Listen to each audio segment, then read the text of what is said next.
आज की इस वीडियो में आज मैं आप लोगों को पढ़ाने वाला हूँ कक्षा 11वीं के अध्याय 3 के प्रश्नावली 3.1 के प्रश्नों को पढ़ाने वाला हूँ।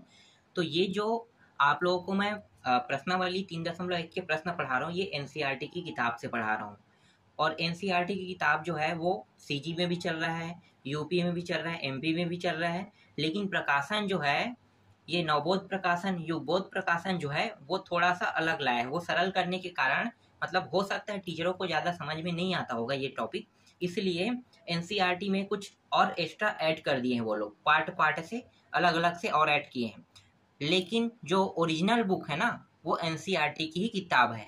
जो हम अभी पढ़ा रहे हैं वही किताब जो है आपके सिलेबस में बाकी चीज़ों में जुड़ा हुआ है। क्योंकि ये जो बुक है मैंने इसे डाउनलोड किया था, सीजी बोर्ड के साइट से मैंने डाउनलोड किया इस बुक को।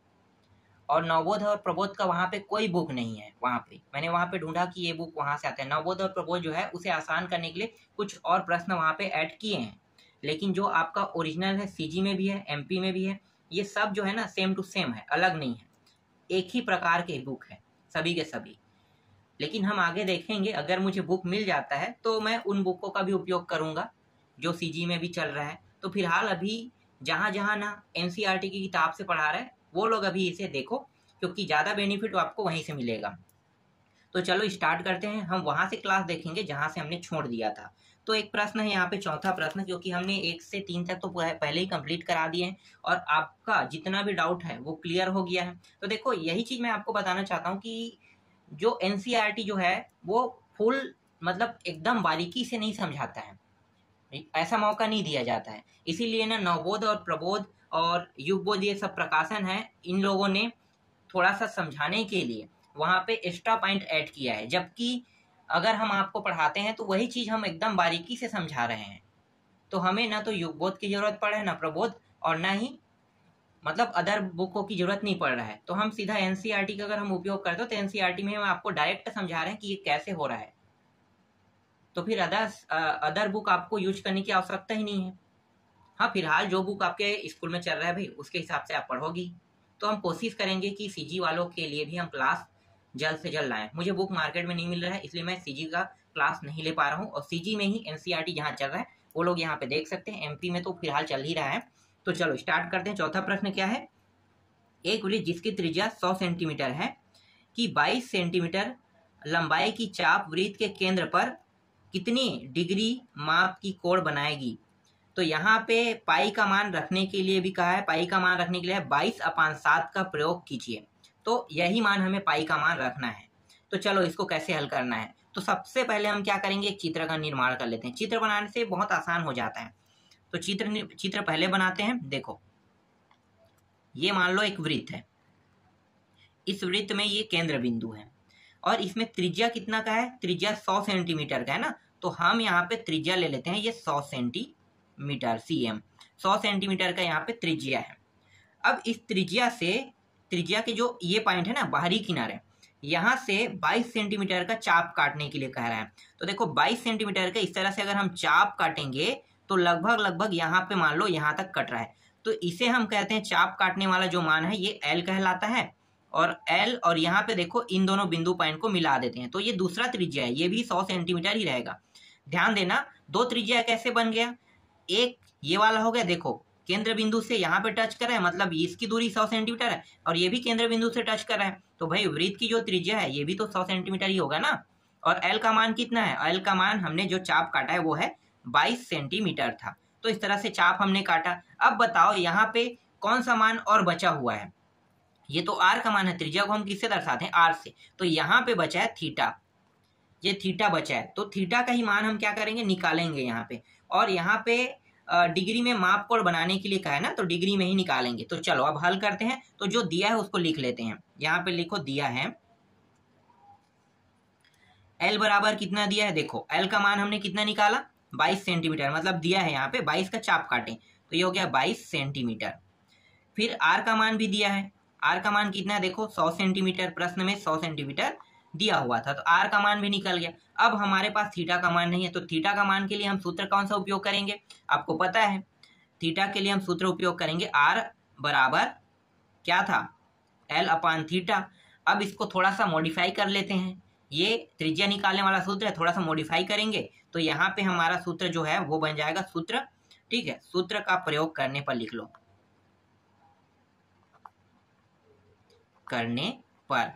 तो यहाँ पे जो सूत्र है वो बन जाएगा, ये थीटा ऊपर चला जाएगा और आर नीचे आ जाएगा, तो थीटा बराबर L/R। तो देखो यहाँ पे सूत्र बन गया। इसी सूत्र का हम उपयोग करेंगे थीटा के मान को निकालने के लिए। थीटा का मान का मतलब होता है डिग्री में मान हमें चाहिए। तो चलो आगे हल करते हैं। यहाँ पे L का मान कितना है भाई? L का मान देखो 22, तो ऊपर में हम रखेंगे 22 और नीचे में कितना रखेंगे?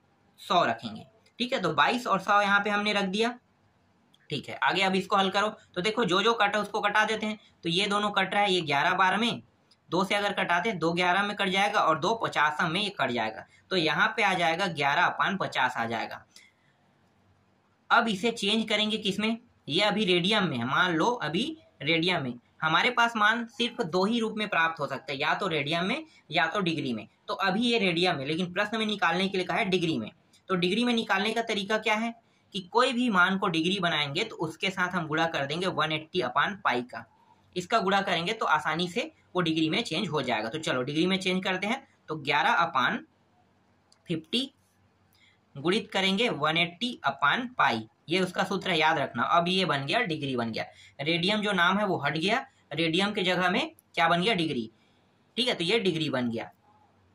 आगे हल करते हैं तो ये हो जाएगा, देखो ये कट गया, ये कट गया, बचा कितना? 11 गुणित यहाँ पे ऊपर में 18 और नीचे में 5 बचा है। और ये जो पाई है इसका मान कितना होगा? तो आपको पता होगा पाई का मान कितना होता है भाई? कितना रखने के लिए कहा है? 22/7। तो यहाँ पे रखेंगे 22/7, इस तरह से यहाँ पे इसके मान को रख देंगे, ठीक है। तो इस तरह से आप मान को रख सकते हो। तो 22/7 यहाँ पे हो जाएगा।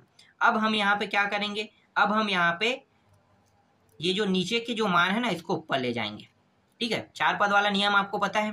देखो 11 गुणित 18 कुछ नहीं मतलब 1, फिर 5 गुणित यहाँ पे कितना है? 5 गुणित 22 दिया हुआ है और यहाँ पे 7। तो पहला चौथे का गुणा, दूसरा और तीसरे का गुणा, इस तरह से। तो पहले और चौथे का गुणा करेंगे तो यहाँ पे 11 गुणित ये हो गया 18 और नीचे से 7 ऊपर गया, ठीक है। गुणा होने पर ऊपर चला गया। अब बचा क्या है नीचे में? 5 गुणित यहाँ पे बचा है 22 बचा है। 11 एकम 11 दूनी 22, ये भी कट गया। फिर 2 से कटाएंगे, 2 एकम 2 निया 18, ये भी कट गया। बचा क्या ऊपर में? ऊपर में देखो 9 बचा है और गुणित यहाँ पे 7 बचा है और नीचे में क्या है? 5 दिया हुआ है। दोनों को गुणा कर दो तो 9 सत्ते कितना होता है? 63। तो ये आ गया 63। इसको सभी को कोष्टक के अंदर में लिखना है ना, हम लोग यहाँ पे लिखते आना है हमें इस तरह से, क्योंकि यहाँ पे थीटा यहाँ पे क्या है? अंश दिया, तो अंश को आपको लिखना है इस तरह से। ये हो गया 63/5, ये भी अंश में लिख लो। अब भाग कर देते हैं भाई। भाग करने का तरीका आपको पता है, ये 63 हो गया, 5 से भाग दे देते हैं।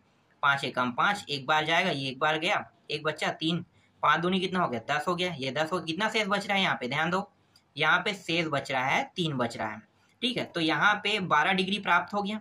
तो यहाँ पे लिखो 12 डिग्री इस तरह से और प्लस लगाना है। और ये कितना है? देखो कितना है? शेष 3 है और भाग कितने से कर रहे थे? 5 से, तो ये 5 नीचे में आ जाएगा इस तरह से।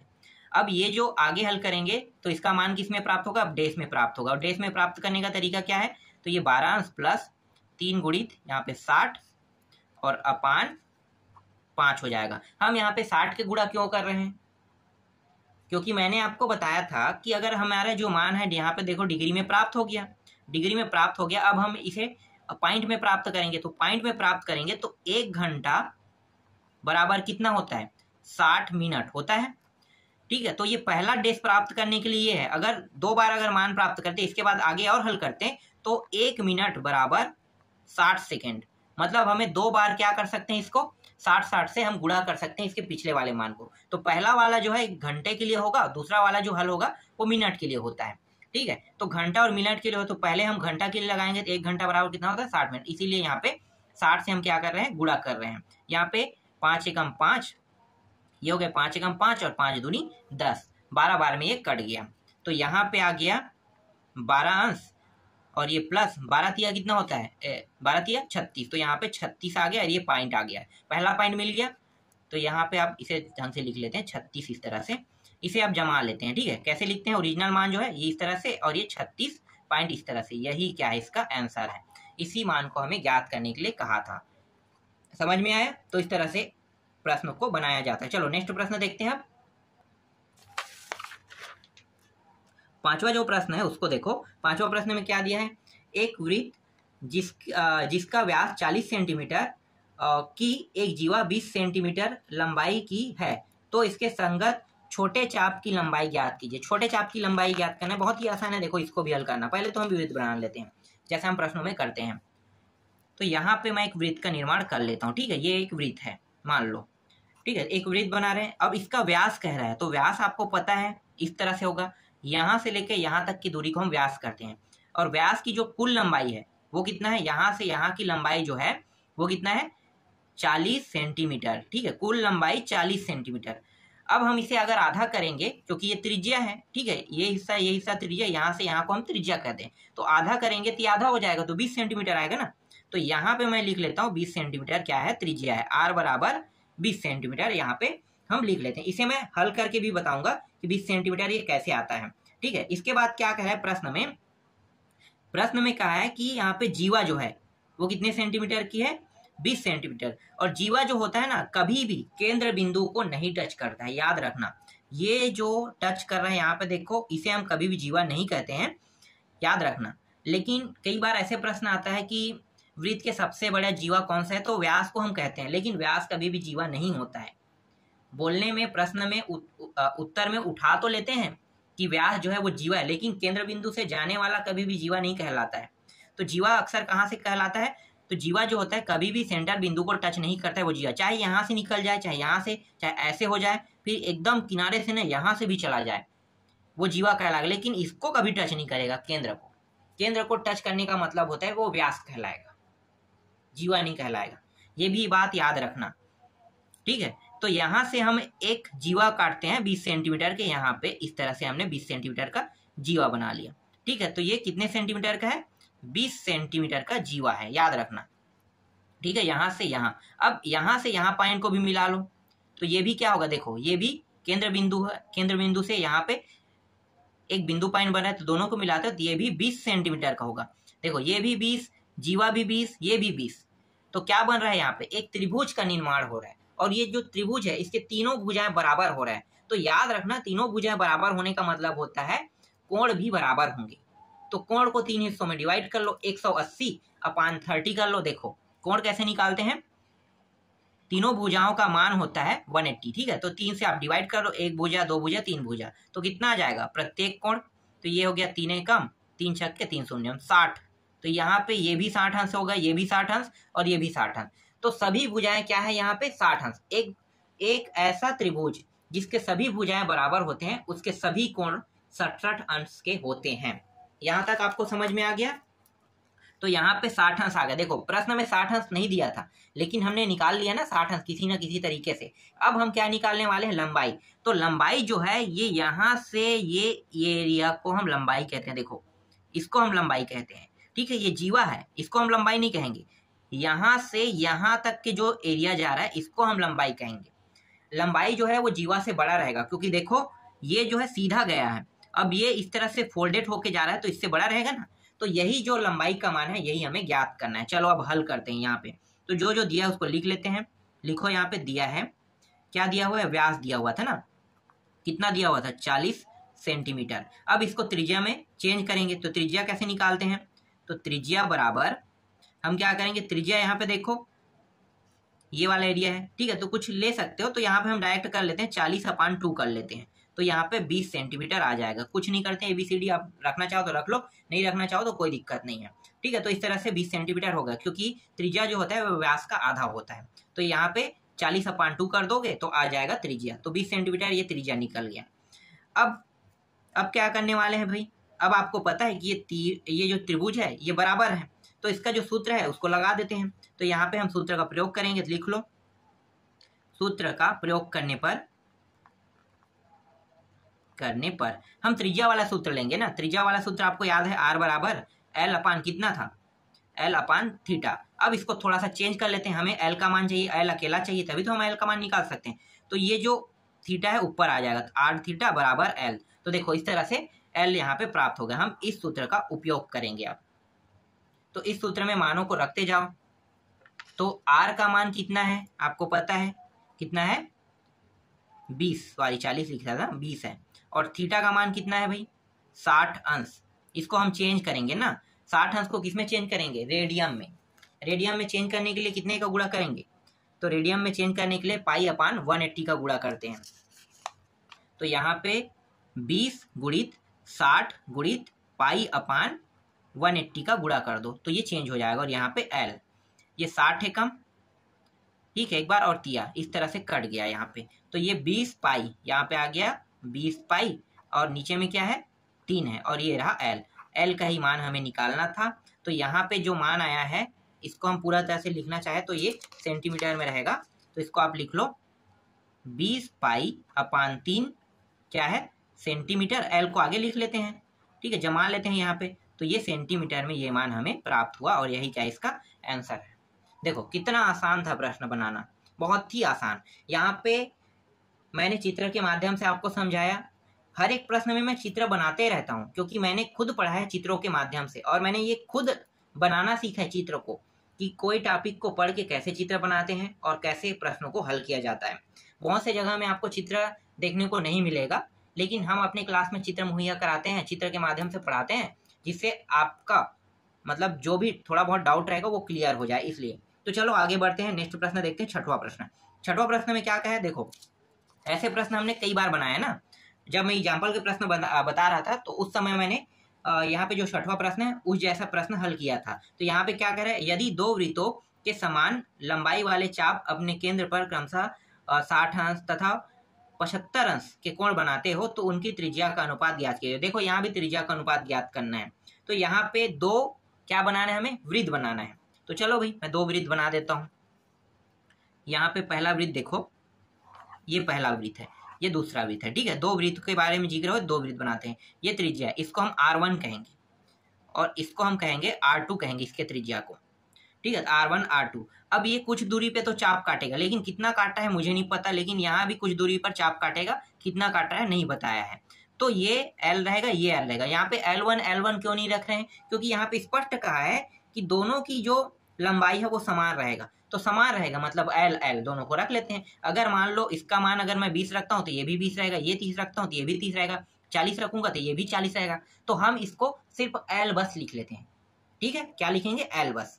लेकिन त्रिज्या जो है अलग अलग है, तो त्रिज्या अलग अलग है तो R1 R2 हम लिखेंगे।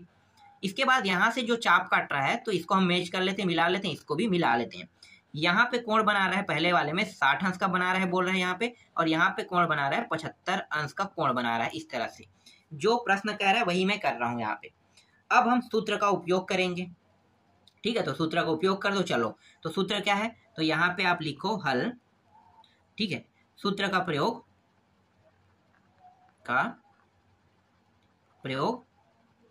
करने पर, तो यहाँ पे R बराबर कितना था L अपान थीटा, इस सूत्र का उपयोग करेंगे।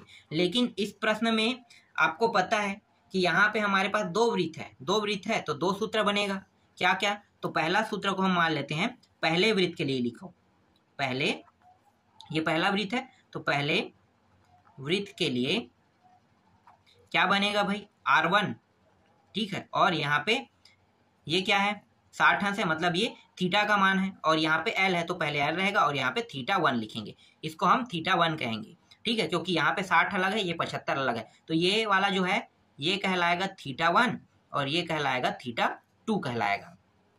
तो θ1 θ2 हो गया। अब इनके मानों को यहाँ पे रख लो, तो R1 बराबर यहाँ पे L का मान सेम रहेगा तो L को हमें कुछ नहीं करना है, और θ1 का मान कितना है यहाँ पे 60 है, तो ये रहा 60 अंश। इस तरह से आपको करना है, ठीक है। अब इन दोनों को एक साइड ले लेते हैं, इन दोनों को, तो यहाँ पे L जो है अकेला हो जाएगा, और ये R1 गुणित ये 60 अंश हो जाएगा। अब यहाँ से मुझे 60 को किस में चेंज करना है, आपको पता होगा 60 को हम किस में चेंज करते हैं, रेडियन में, ठीक है, अंश में दिया रहता है तो रेडियन में हमें ऑटोमेटिकली इसको चेंज करना है, तो यहाँ पे हम रेडियन में चेंज कर लेते हैं। तो ये हो जाएगा R1 अपान 60 अंश गुणित पाई अपान 180 का गुणा करेंगे तो ये रेडियन बन जाएगा, और ये L हो गया, ठीक है। इसे हम पहला समीकरण देते हैं, सॉरी ये गुणा है ना 60 के साथ, यहाँ बराबर नहीं करना है हमें, यहाँ पे बराबर करना है। तो R1 गुणित 60, ठीक है, पाई अपान 180, इस तरह से आप लिख लो। यहाँ तक समझ में आया? चलो अब आगे हल करते हैं। दूसरे वृत्त है उसके लिए अब हल करते हैं। तो दूसरे वृत्त के हल करेंगे तो ये हो जाएगा R2 हो जाएगा, ये L जैसा वैसा रहेगा क्योंकि बराबर था, और यहाँ पे θ2 हो जाएगा। तो यहाँ पे R2 बराबर L का मान यहाँ पे रखो, ठीक है। L का मान तो कुछ नहीं है तो हम नहीं रखेंगे, वहां पे θ2 का मान दिया है 75 अंश दिया है, ये 75 अंश। इसको आगे हल करेंगे तो ये R2 गुणित ये 75 कहाँ पे चला जाएगा, तीजा गुणा के ऊपर चला जाएगा, तो 75 हो गया बराबर L। तो R2 गुणित इसको भी हम चेंज करेंगे रेडियन में, 75 गुणित पाई अपान 180 का अगर हम गुणा कर देंगे तो ये चेंज हो जाता है किसमें, रेडियन में चेंज हो जाता है। तो यहाँ से हमें प्राप्त हो गया दूसरा समीकरण। अब हम क्या करेंगे, पहला समीकरण और दूसरा जो समीकरण है या तो हम उसका भाग दे सकते हैं, ठीक है। दो यहाँ पे हम नियम लगा सकते हैं, पहले समीकरण और दूसरे समीकरण का भाग दे सकते हैं या तो तुलना कर सकते हैं। तो यहाँ पे आप भाग दे दो, ठीक है। यहाँ पे लिखो पहले समीकरण और दूसरा, ठीक है, ये पहला समीकरण दूसरा समीकरण का भाग देने पर तुलना भी वही है, भाग भी देना है वही है, ठीक है। तो पहला समीकरण में आप दूसरा समीकरण का भाग दे सकते हो, तो चलो भाग दे देते हैं। तो पहला समीकरण और दूसरा समीकरण का भाग देंगे तो यहाँ पे हो जाएगा, देखो यहाँ पे क्या है, एक साइड में R1 दिया हुआ था और गुणित कितना दिया हुआ था, 60 दिया हुआ है, फिर इसके साथ पाई अपान 180 दिया हुआ था। इसके बाद यहाँ पे नीचे में जो है भाग देंगे तो R2 रहेगा। R2 का मान देखो क्या है, यहाँ पे R2 गुणित 75 गुणित पाई अपान 180 दिया है, इस तरह से। यहाँ पे L है और ये L है, ठीक है। तो ये L और ये L कट गया, यहाँ पे मान प्राप्त होगा, एक एक बार में कट रहा है तो एक प्राप्त हो गया। यहाँ पे देखो ये पाई अपान 180 और पाई अपान 180 ये भी कट गया यहाँ पे, ठीक है, दोनों कट गया। तो यहाँ पे बचा क्या, यहाँ पे R1 बचा है और गुणित 60 बचा है, और यहाँ पे R2 बचा है गुणित 75 बचा है, और बराबर यहाँ पे 1 बचा है। यहाँ पे इन दोनों को भी कटा देते हैं। तो देखो ये 15 के पहाड़ा में लगभग आता है क्या शायद, तो 15 चौक कितना होता है, 15 चौक 60 होता है ना, 15 दूनी 30, 15 चौक यहाँ पे 60, 4 बार गया, और ये 15 पंचे कितना होता है 75। तो यहाँ पे R1 गुणित 4 आ गया और R2 गुणित यहाँ पे 5 प्राप्त होगा, यहाँ पे 1। अब हम क्या करेंगे, R1 R2 को अकेला रखेंगे, ये जो दोनों मान है ना इसको हम इस साइड ले जाएंगे। तो इस साइड ले जाने का तरीका क्या है, दोनों गुणा के रूप में है, इसका मतलब R1 अपान R2 बस यहाँ पे रहेगा, ये नीचे से ऊपर चला जाएगा, 5 ऊपर और 4 जो है इसके नीचे आ जाएगा। तो यहाँ पे R1 का अनुपात R2 का अनुपात जो है कितना प्राप्त हो रहा है, 5:4 प्राप्त हो रहा है, और यही क्या है इसका आंसर है। तो देखो इस तरह से आपको बनाना है, बहुत ही आसान प्रश्न था ना। ऐसे अगर आप हल करते हो, जो मैं ट्रिक यूज करता हूँ उस ट्रिक का, तो आपसे कभी भी कोई ऐसा प्रश्न नहीं है जो ना बने, आपसे हमेशा आपसे प्रश्न बनेगा। चलो अब अंतिम प्रश्न देख लेते हैं, 7वां प्रश्न।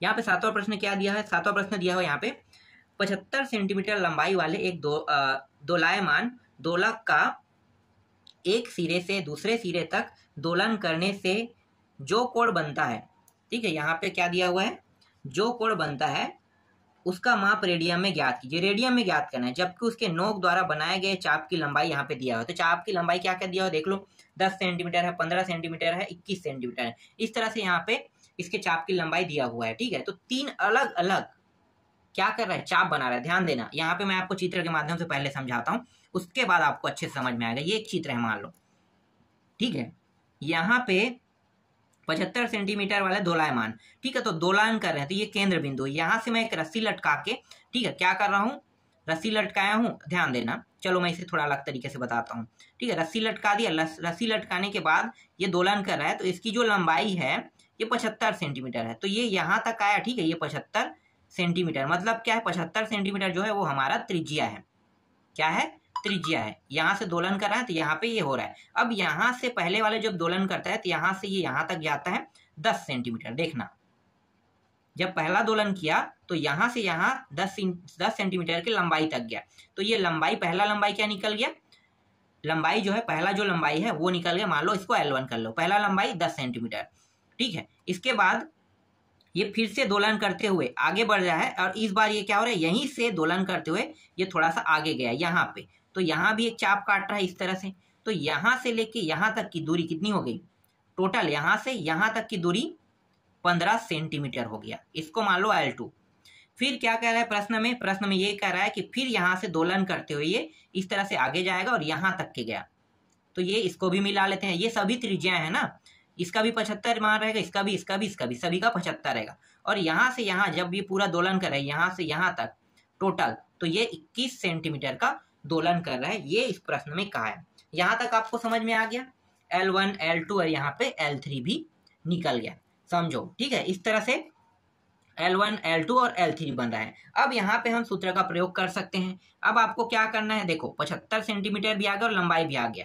अब आपको सिर्फ थीटा का मान निकालना है। ठीक है, तो यहाँ पे इसमें कौन सा थीटा का मान निकलेगा, यहाँ पे इसका मान कितना रहेगा, मतलब यहाँ पे कितने डिग्री का कोण बना रहे हैं, यहाँ पे कितने डिग्री का कोण बना रहे हैं, ये दोनों। ठीक है, मिला के, क्योंकि यहाँ से यहाँ इस बार जाएगा ना। अब इन तीनों को मिला के यहाँ पे कितने डिग्री का कोण बना रहा है, तो तीनों को निकालते हैं। तो यहाँ पे हम सूत्र कौन सा लगाएंगे, तो यहाँ पे लिखो हल।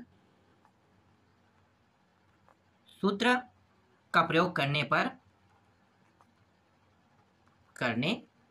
ठीक है, पहले के लिए निकालते हैं L1 वाला जो मान है इसके लिए।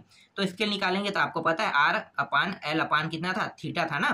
तो यहाँ पे L1 ले लो। ठीक है, इसके लिए निकाल रहे हैं तो L1 ले लो, और इसको भी θ1 लिख सकते हो, क्योंकि ये पहला है तो ये θ1 निकलेगी, θ2 यहाँ से और θ3। तो इस तरह से आप निकाल सकते हो।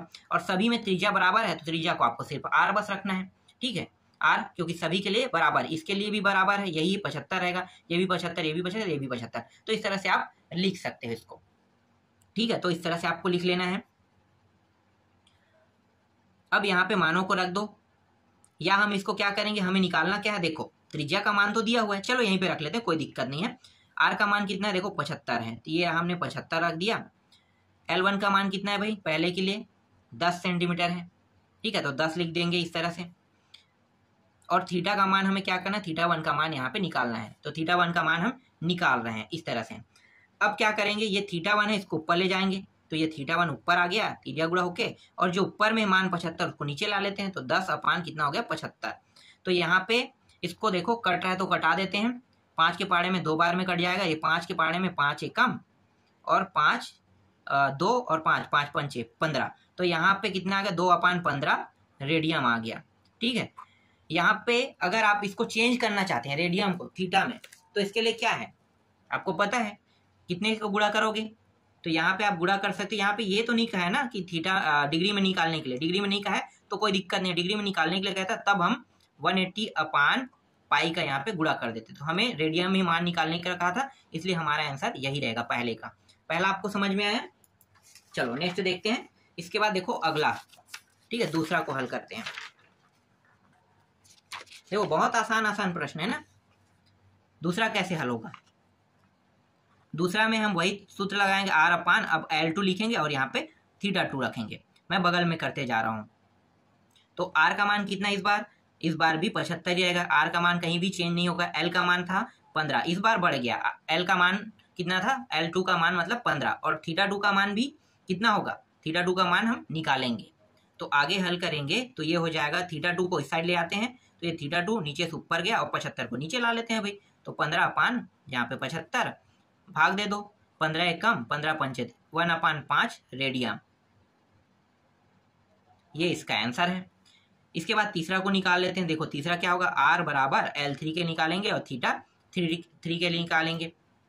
तो यहाँ पे R बराबर, सॉरी यहाँ पे R का मान ही रख देते हैं ना, 75 बराबर L3 का मान कितना था, 21 था, और थीटा का मान नहीं दिया, इसको हमें ज्ञात करना, तो ये θ3 हो गया। आगे हल करेंगे तो ये यहाँ पे आ गया θ3, यहाँ पे आ गया, और यहाँ पे 21, और नीचे में आ जाएगा 75 इस तरह से। अब इसको भी भाग दे देते हैं। तो देखो कितने से जा सकता है, तो ये जा सकता है 3 से जा रहा है दोनों, तो ये हो जाएगा 3 सत्ते बार में, और ये हो जाएगा 3 दूनी और 3 पंचे, तो ये 7/, कितना प्राप्त हो गया, 25 रेडियन। यही क्या इसका आंसर है। देखो कितना आसान था प्रश्नों को बनाना, बहुत ही आसानी से मैंने इसको हल कर दिया और आपको चित्र में भी समझा दिया। थोड़ा बहुत भी डाउट होगा ना आपको प्रश्न में, तो चित्र के माध्यम से अगर आप ध्यान से देखोगे चित्र को, तो आपसे ये प्रश्न हर कंडीशन में बन जाएगा। तो इस तरह से 3.1 पूरा कंप्लीट हो गया। इसके बाद हम लोग नेक्स्ट प्रश्नावली को देखेंगे।